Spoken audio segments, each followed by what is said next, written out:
Halo sahabat Kompas.com, selamat datang kembali di Sporty Special.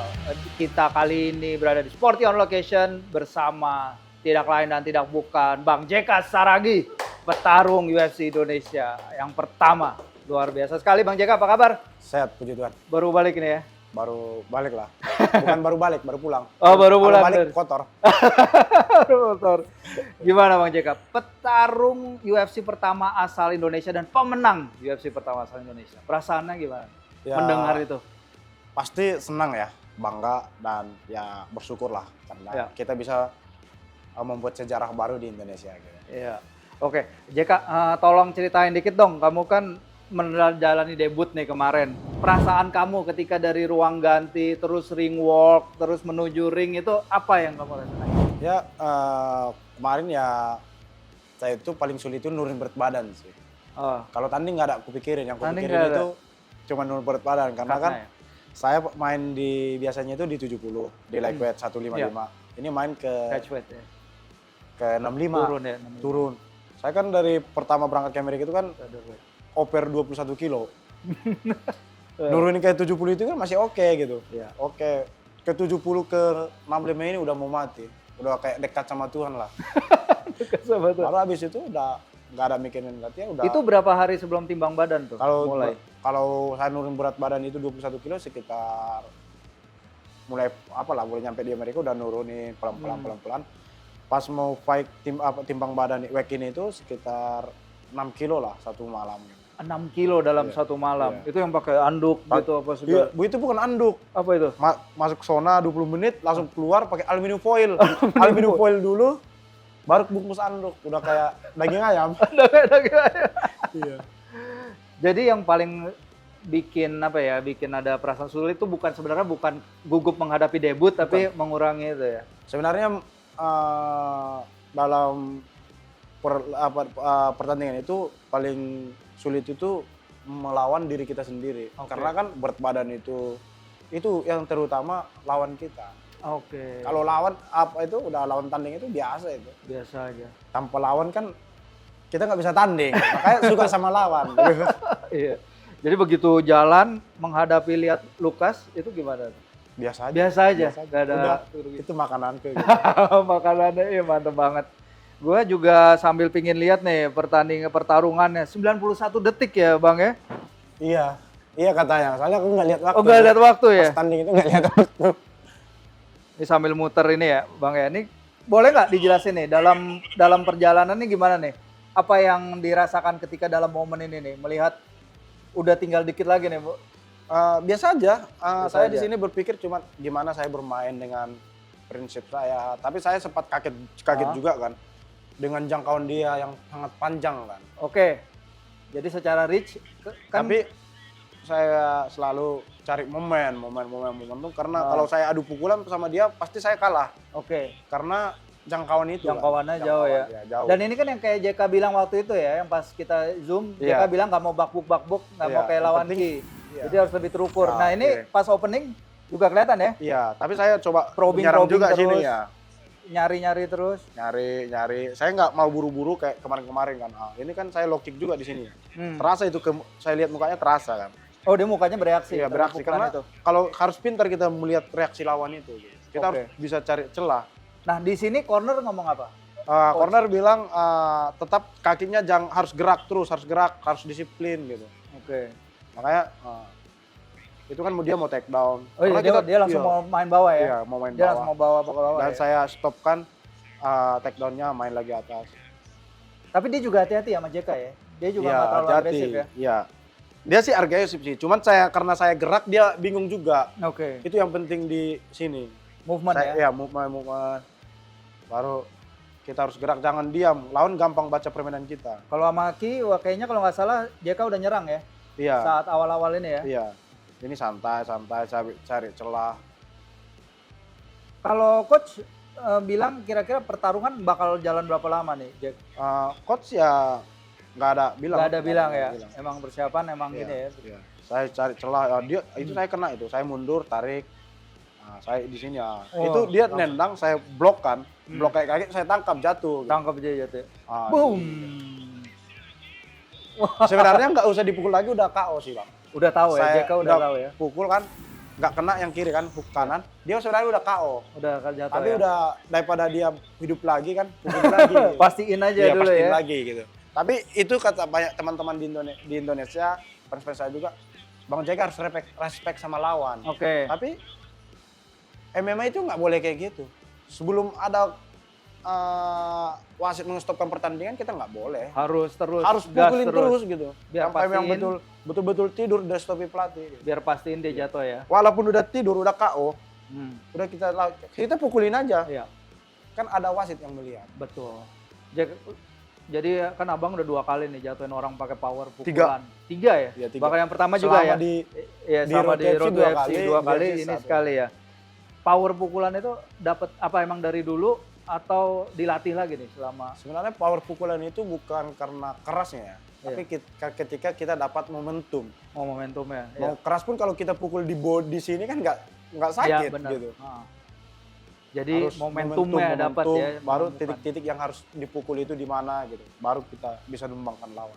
Oke, mantap. Nah, apa satu aspek dari latihan yang kamu lakukan selama ini yang berharga banget di fight kemarin? Sebenarnya yang KO-kan lawan itu hasil latihan sebenarnya. Oke. Saya sering sih latihannya kayak gitu. Karena dia panjang nih. Hmm. Kita pukulan hook itu yang sekalian lompat. Oke. Karena dia Tambah jauh lagi gitu. power, ya. Dia jauh. Oh, itu emang udah dilatih Iya, sama dan coach? dia pas mau take down itu yang saya latih terus. Dia mau take down, kita harus stopkan penetrasi ya. Penetrasinya dalam arti biar dia nggak bisa masuk meluk kita gitu. Iya, dia kelihatan ya berusaha Iya, terus dan ya tadi yang nggak dapat. Pas di bawah itu dia sebenarnya mau ngunci saya, ngunci kaki, ngambil leg lock. Itu juga saya latih dia di ini. Oh, latihan. Iya, kita spesifik mutar, untuk keluar dari kuncian keluar. bawah ya. Baru main lagi ke atas. Mantap. Dan kamu mencatatkan kemenangan di hadapan Dustin The Diamond. Iya, iya. Gimana tuh perasaannya?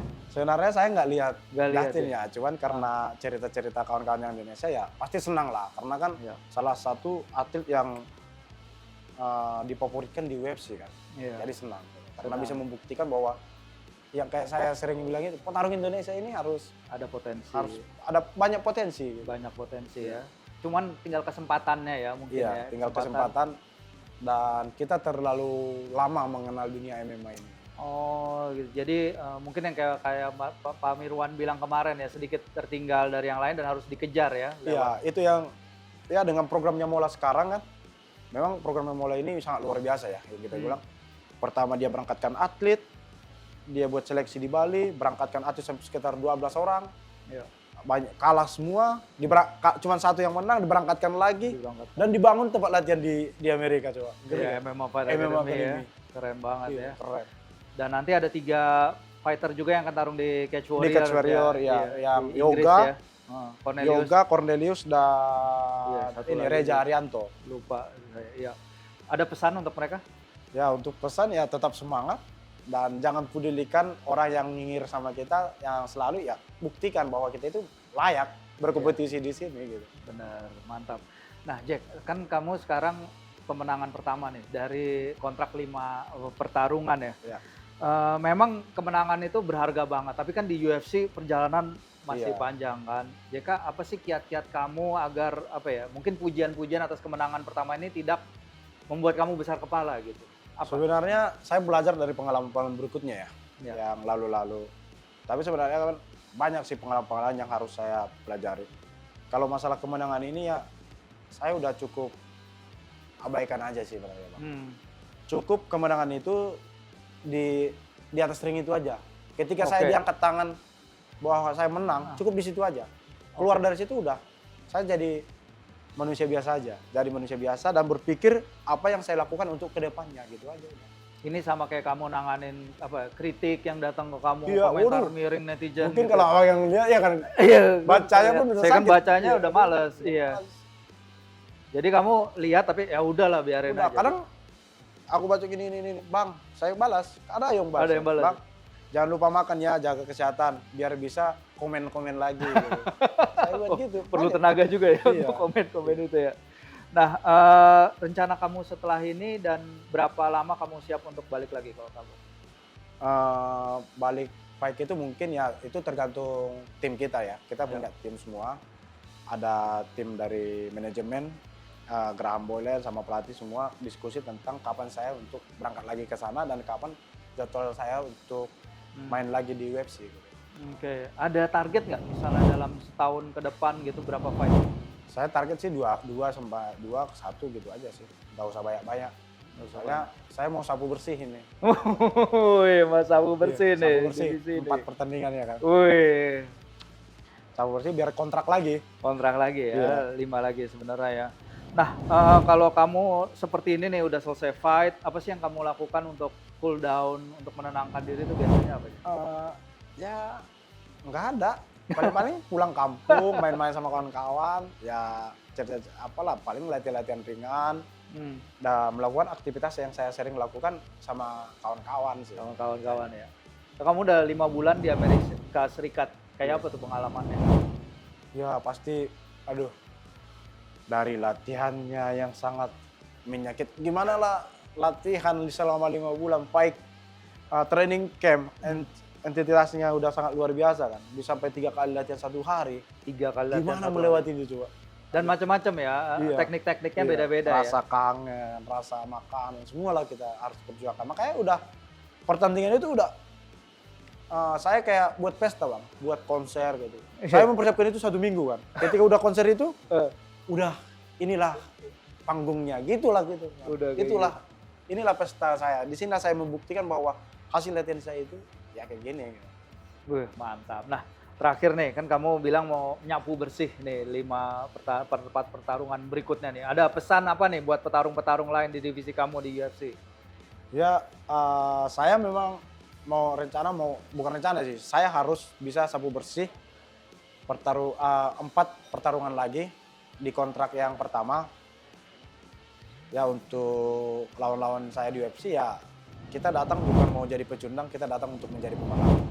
Kelas. Mantap, luar biasa. Begitulah sahabat kompas.com pembicaraan singkat kita dengan The Champ JK Saragi. Terima kasih banget atas waktunya Bang JK, sukses selalu ya. Ya, sampai kita bertemu lagi sahabat kompas.com di Sporty Special berikutnya. Terima kasih.